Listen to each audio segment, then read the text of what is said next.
ప్రపంచం అంటే ఏంటి అసలు? మీకు అనిపిస్తుంది బహుశా ప్రపంచం అంటే మనము జీవించే భూగోళము, గ్రహము కదా! పృథివీ అంటాము మనం దీనికి. ఎర్త్ అంటాము దీనికి మనము. ఎర్త్‌లో కొన్ని రాష్ట్రాలు ఉన్నాయి, దేశాలు ఉన్నాయి. ఆ దేశాలలో విభిన్న రకాల మనుషులు ఉన్నారు, జంతువులు ఉన్నారు. అలాంటి అనిపిస్తుంది కదా! అది కూడా ఒక ప్రపంచం మనం తీసుకుందాం అలాగే. కానీ ప్రపంచం అంటే అలాంటి విషయం కాదు. భగవాన్ బుద్ధుడు వివరించాడు ప్రపంచం అంటే ఏంటో. భగవాన్ బుద్ధుడు చెప్పిన ప్రకారం తీసుకుంటే మనం ఒక రకంగా తీసుకుందాం. భగవాన్ బుద్ధుడు చెప్పాడు ఈ ప్రపంచం అంటే రూపాలు, శబ్దాలు, గంధాలు అంటే వాసనాలు, రుచులు, స్పర్శాలు మరియు ఆలోచనలు. మనము ఆలోచిస్తాం కదా, ఆలోచనలు. అవే ప్రపంచం. మళ్ళీ కొంచెం వివరిస్తే మీకు అనిపిస్తుంది నేను ఒక పార్టీకి వెళ్ళాను. పార్టీలో నేను డాన్స్ చేశాను, సాంగ్స్ సింగ్ చేశాను, డ్రింక్ చేశాను, విభిన్న రకాల పనులు చేశాను. అయితే ప్రపంచంలో విభిన్న రకాల పనులు ఉన్నాయి అలాగే. కానీ అన్ని పనులు చేసుకునేటప్పుడు మీరు ఏం చేశారు? మీకు ఏం జరిగింది? రూపం కనిపించింది, శబ్దం వినిపించింది, ఒక శబ్దాన్ని వినిపించింది, మీకు వినపడింది. వాసన అనిపించింది,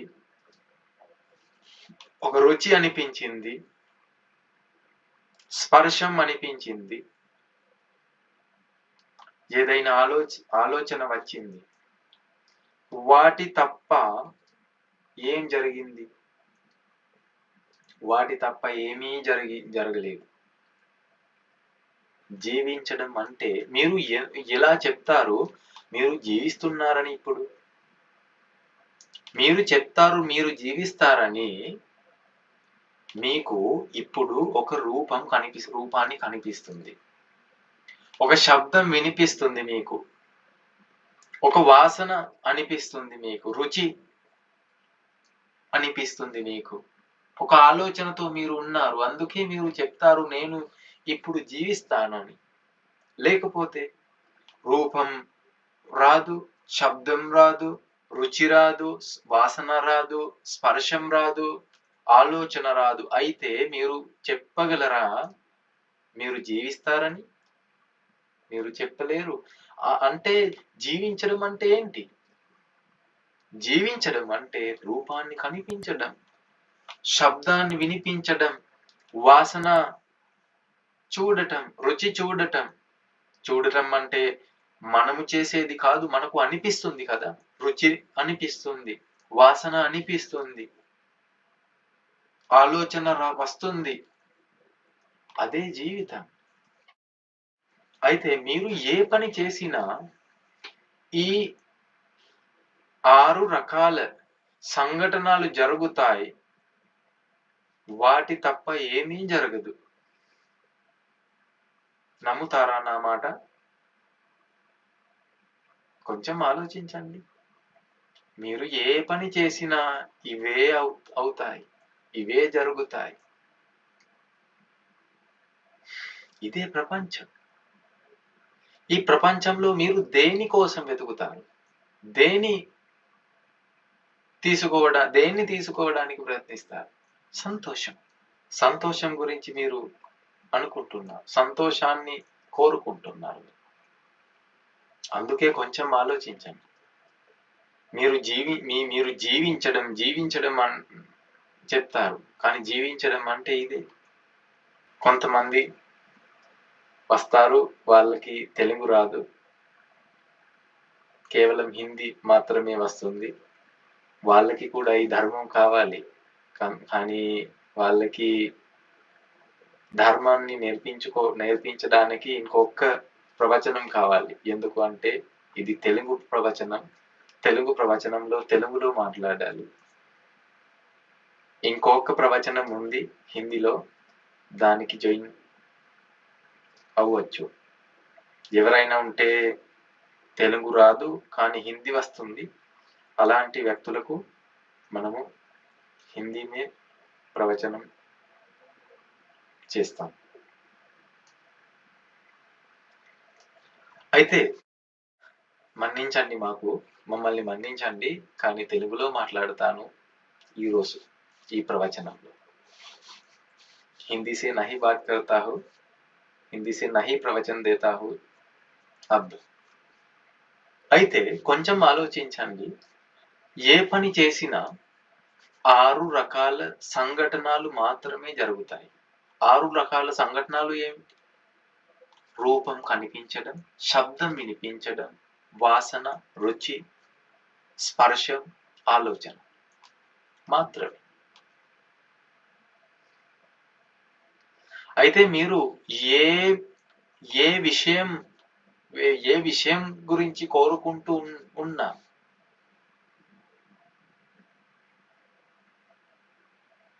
మీరు నిజానికి సేవించి ఉన్న విషయాలు రూపాలు, శబ్దాలు, గంధాలు, రుచులు, స్పర్శాలు మాత్రం. వాటి తప్ప ఏమీ మీరు సేవించలేరు మరియు సేవించలేదు.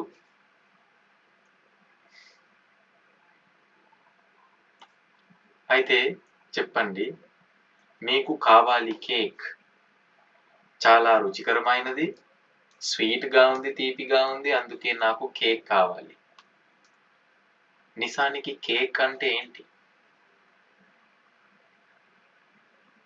కేక్ అంటే కేక్ లేకపోతే కేక్ తినడం అనేది కూడా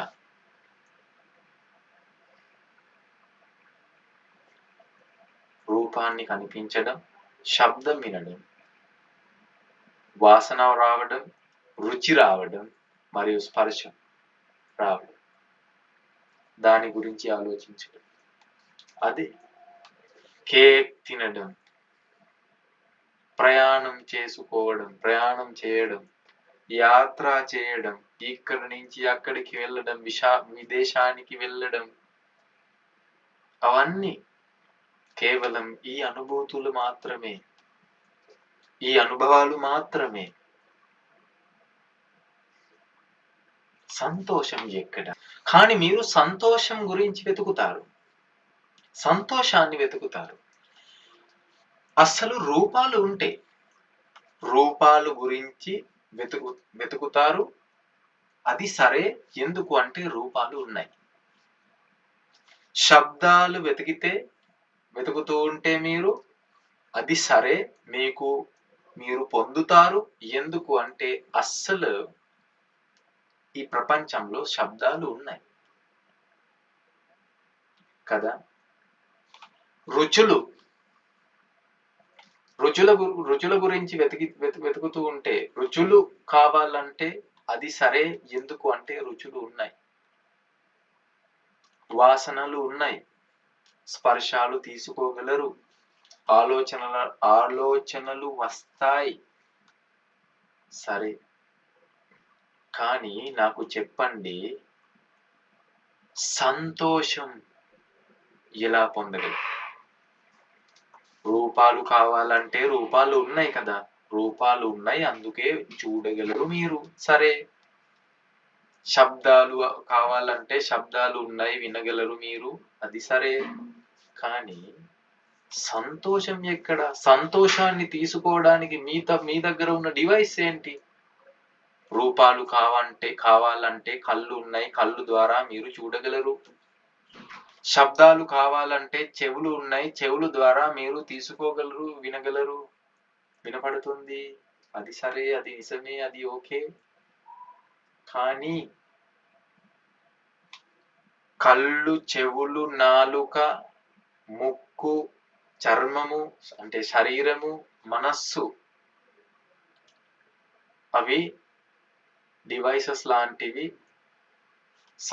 ఉపయోగపడుతుంది మనస్సుకి, ఉపయోగపడతాయి అవి మనస్సుకి. ఎందుకు అంటే మనస్సుకి ఈ బయట ప్రపంచంలో ఉండేవి ఉంటాయి ఏమిటో, ఈ బయట ప్రపంచంలో ఉన్నవి ఏమిటో అర్థం చేసుకోవడానికి సహాయపడతాయి ఆ ఇంద్రియాలు. 6 రకాల ఇంద్రియాలు ఉన్నాయి కదా మనకు.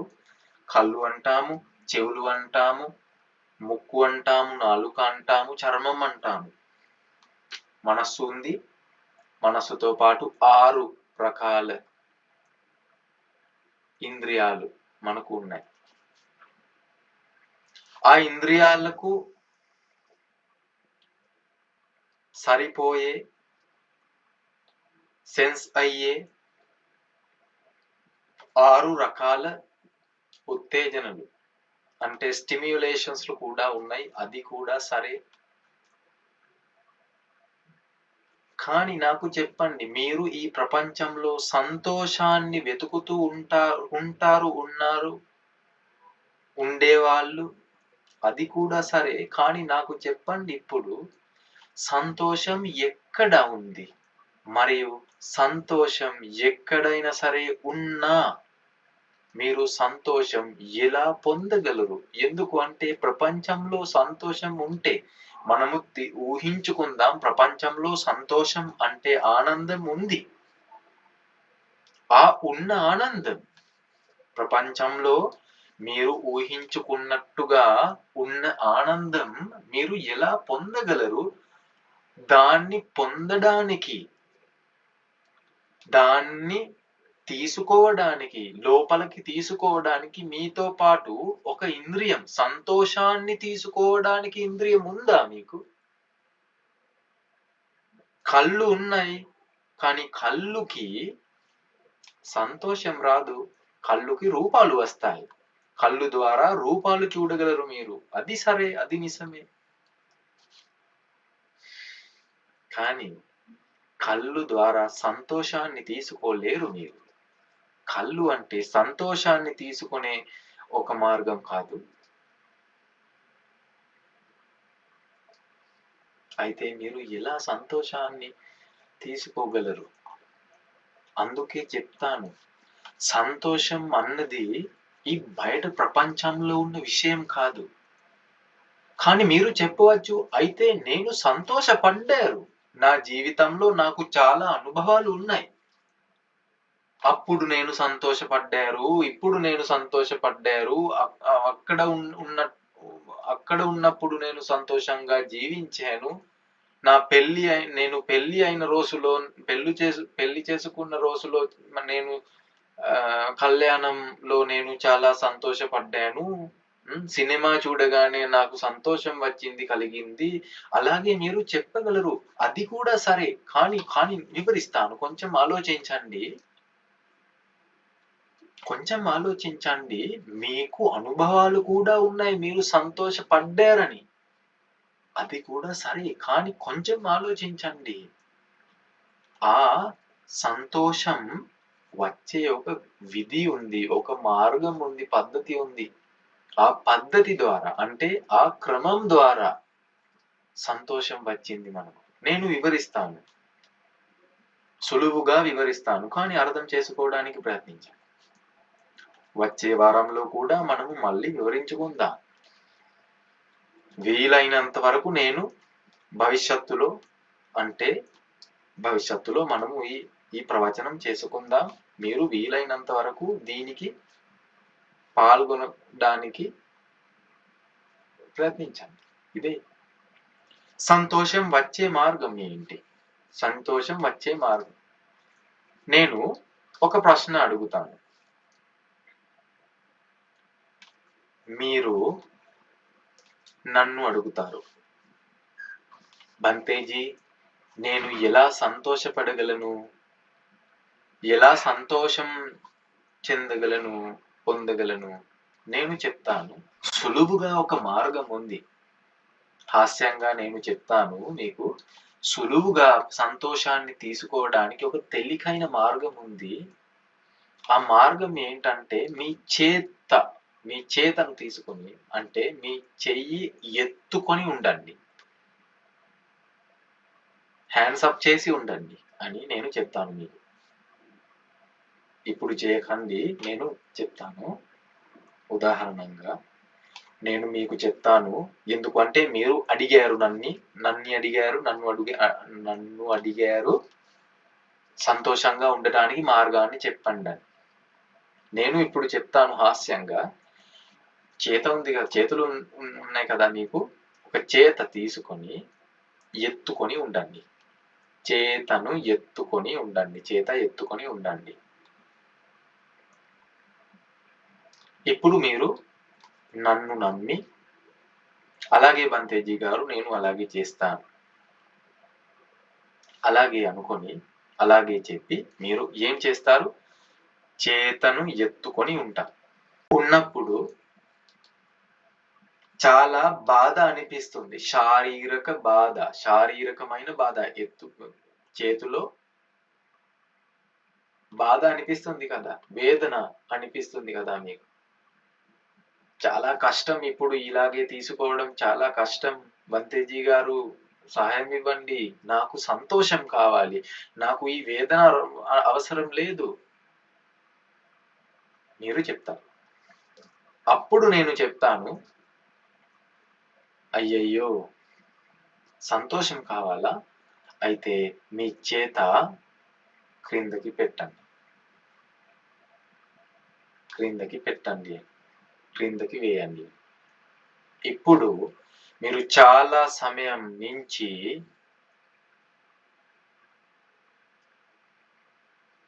చాలా కాలం క్రితం ఎత్తుకొని ఉండిపోయి ఇప్పుడు క్రిందకి వేశారు. మీకు ఏమనిపిస్తుంది? చేతిలో సుఖం అనిపిస్తుంది కదా. ఆ సుఖం ఎత్తుకొని ఉండి క్రిందకి పెట్టిన తర్వాత, క్రిందకి వేసిన తర్వాత మీకు సుఖం అనిపించింది. ఆ సుఖం ఎలా అనిపించింది? అస్సలు అక్కడ సుఖం ఉందా?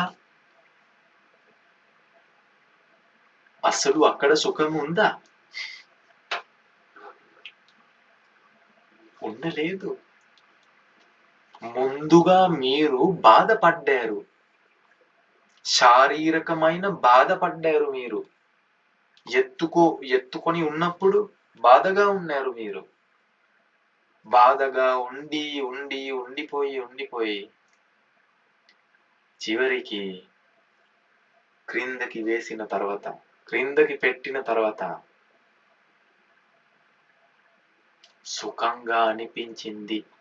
అది అస్సలు సుఖం కాదు, అది అస్సలు సంతోషం కాదు. అది పీడ నుంచి బయటకి వెళ్ళడం. ముందు పీడగా ఉండి, వేదనగా, బాధగా ఉండి, ఆ బాధ నుంచి బయటికి రాగానే ఇప్పుడు బాధ తగ్గిపోయింది. మీరే ముందుగా బాధపడ్డారు, బాధతో ఉన్నారు. ఏదైనా చేసిన తర్వాత ఆ బాధ తగ్గిపోయింది. ఆ తగ్గిపోయిన బాధకు మనము సంతోషం అంటాం, అంటే ప్లెషర్ అంటాం. అసలైన నిజమైన సంతోషం కాదు, అసలైన సుఖం కాదు, మనకు అనిపించే సుఖం అదే. అర్థమైందా మీకు? సంతోషం ఏంటో సాధారణంగా మనకు అనిపించే సంతోషం ఇదే. ఇంకొక ఉదాహరణ తీసుకుందాం. మీరు దారిలో వెళ్ళేటప్పుడు, మీరు షాప్కి, దుకాణానికి వెళ్తూ ఉన్నారు. దారిలో ఉన్నప్పుడు మీరు క్రాస్ చేస్తారు. దారిని దాటడానికి వెళ్తారు, క్రాస్ చేస్తారు, దాటుతారు. అప్పుడు ఒక పెడెస్ట్రియన్ క్రాస్ లేకపోతే అక్కడ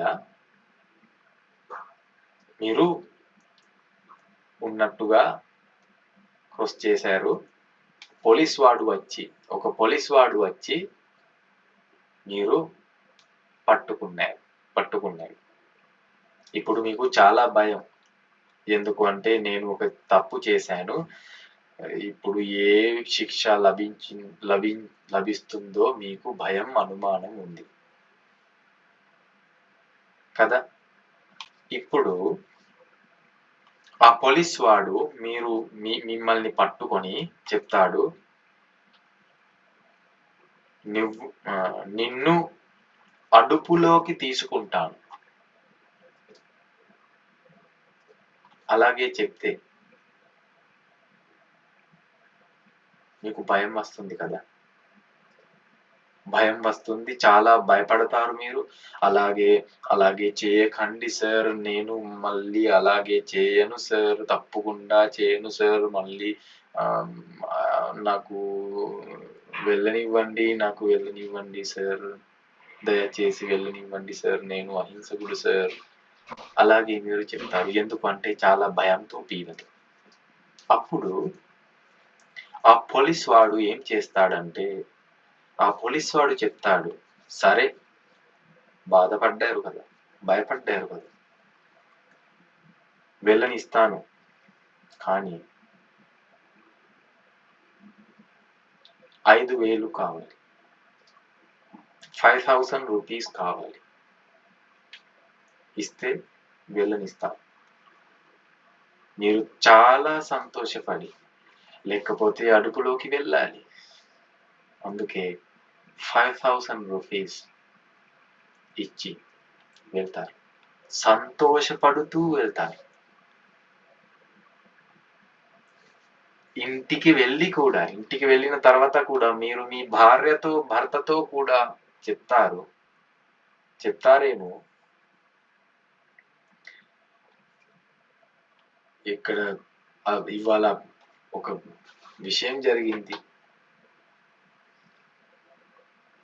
అలాగే సంఘటన గురించి కూడా చెప్తారు. సంతోషంగా కొంచెం డబ్బులు ఇచ్చి స్వతంత్రతను చెందాను, అలాగే డబ్బులు ఇచ్చి వచ్చాను, లేకపోతే వాళ్ళు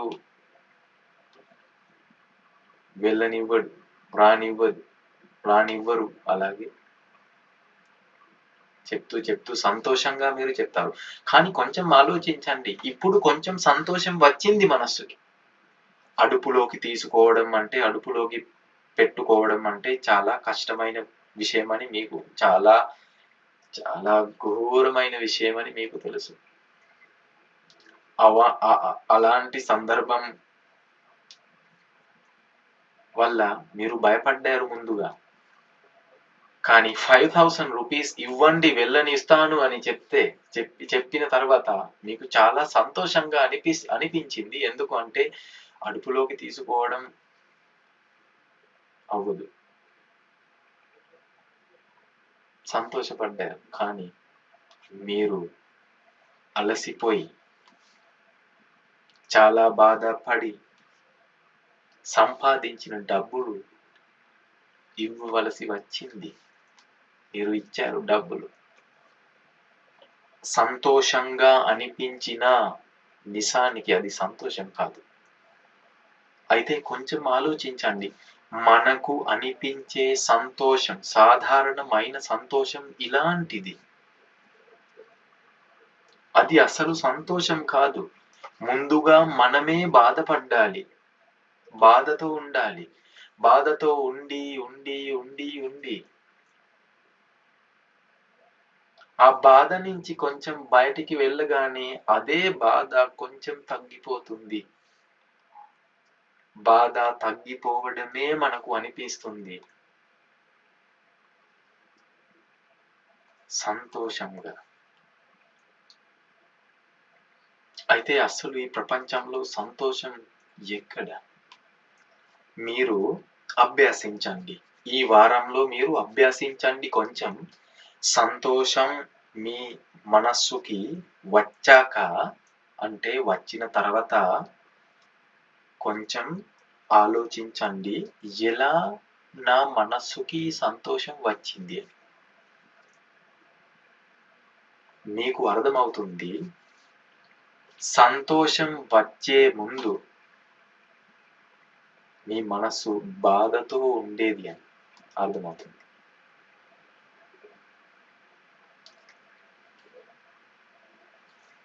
పొద్దున్నే లేవడానికి ఆలస్యమైంది, ఇప్పుడు చాలా బాధ. బొస్ తిడతాడు, స్కూల్కి వెళ్ళడం ఆలస్యం అవుతుంది, వంట చేయడం ఆలస్యం అవుతుంది. అలాగే అనిపించి మీరు చాలా బాధపడతారు. కానీ సడన్ గా మీరు గడియారాన్ని చూడగానే గడియారంలో సరైన సమయం ఉంది, అంటే మీరు సరైన సమయానికి లేచారు. ఇప్పుడు సంతోషం. ఎలా ఈ సంతోషం వచ్చింది నాకు? ముందుగా నేను ఆలోచించాను, నాకు ఆలస్యమైంది అని. కానీ తర్వాత నాకు అర్థమైంది, నేను సరైన సమయానికి లేచాను. పీడాతో, ముందుగా బాధతో ఉండి, ఆ తర్వాత ఆ బాధ నుంచి బయటికి రాగానే, అంటే ఆ బాధ కొంచెం తగ్గిపోగానే సంతోషంగా అనిపించింది. ఇంకొక ఉదాహరణ, మీకు ఏదైనా కావాలి, మీ భర్తకు మీరు చెప్తారు, మీ భార్యకు మీరు చెప్తారు. భర్త చెప్తారు, వద్దు, తీసుకోవద్దు, కొనుక్కోవద్దు. అలాగే చెప్తూ ఉండి కొద్దిసేపటికి తర్వాత అతను చెప్తాడు, కావాలంటే తీసుకో. ఇప్పుడు మీకు సంతోషం వస్తుంది. ఎలా వచ్చింది? ముందుగా చెప్పాడు భర్త వద్దు అని, నీకు కావాలి, కానీ అతను చెప్పాడు వద్దు, తీసుకోవద్దు. అప్పుడు బాధ, కావాలి కానీ తీసుకోలేను, కావాలి కానీ తీసుకోలేను, బాధ బాధ బాధ బాధ బాధ. బాధతో ఉండిపోయి, బాధతో లీనమై కొద్దిసేపటికి తర్వాత భర్తనే చెప్తాడు, కావాలంటే తీసుకో,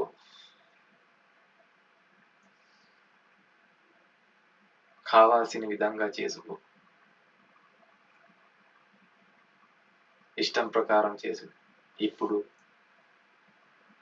బాధ తగ్గిపోయింది, సంతోషంగా అనిపించింది. ఇదే సంతోషం. అందుకే దీన్ని అర్థం చేసుకోండి. మీరు వెంట పడి ఉన్న, వెతుకుతూ ఉన్న సంతోషం ఇదే. మీ మనస్సులో పీడ లేకపోతే మీరు సంతోషపడలేరు. అందుకే సంతోషం కావాలంటే ముందుగా పీడతో, అంటే బాధతో ఉండాలి. ముందుగా బాధతో లేకుండా తర్వాత సంతోషపడలేరు. అందుకే ఇలాంటి స్వభావానికి సంతోషం అని చెప్పగలమా మనము? ఇది సంతోషం కాదు, ఇది కేవలం బాధ తగ్గిపోవడమే. అర్థమైందా మీకు? మనం ముందుగా కూడా, భవిష్యత్తులో కూడా దీని గురించి మాట్లాడుకుందాం, ఇంకా వివరించుకుందాం. కానీ ప్రయత్నించండి దీన్ని అర్థం చేసుకోవడానికి, మరియు పుణ్య పనులు చేయడానికి ప్రయత్నించండి. పుణ్యవంతులైన జీవితాన్ని గడపండి. పుణ్యవంతులైన జీవితంలో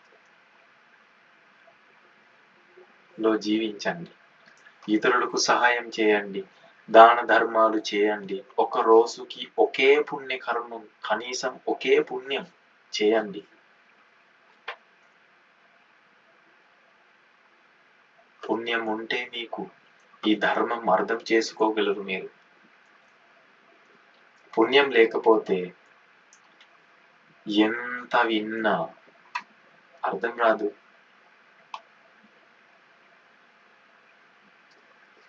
కదా. అందుకే ప్రయత్నించండి. ప్రతి బుధవారంలో 7 o'clock మనము ఈ ప్రవచనం చేస్తాము. మీరు వీలైనంత వరకు దీనికి పాల్గొనడానికి ప్రయత్నించండి. పుణ్యకర్మాలు చేయండి. మంచి వ్యక్తిగా జీవించండి. భగవాన్ బుద్ధుడు మీతో పాటు ఉన్నారు. అయితే మనము ఇవాళకి ముగిద్దాం. వచ్చే వారంలో కూడా మళ్ళీ కలుద్దాం. మహనీయమైన త్రిరత్నాల ఆశీర్వాదం మీరందరూ పొందుగాక. ధన్యవాదాలు.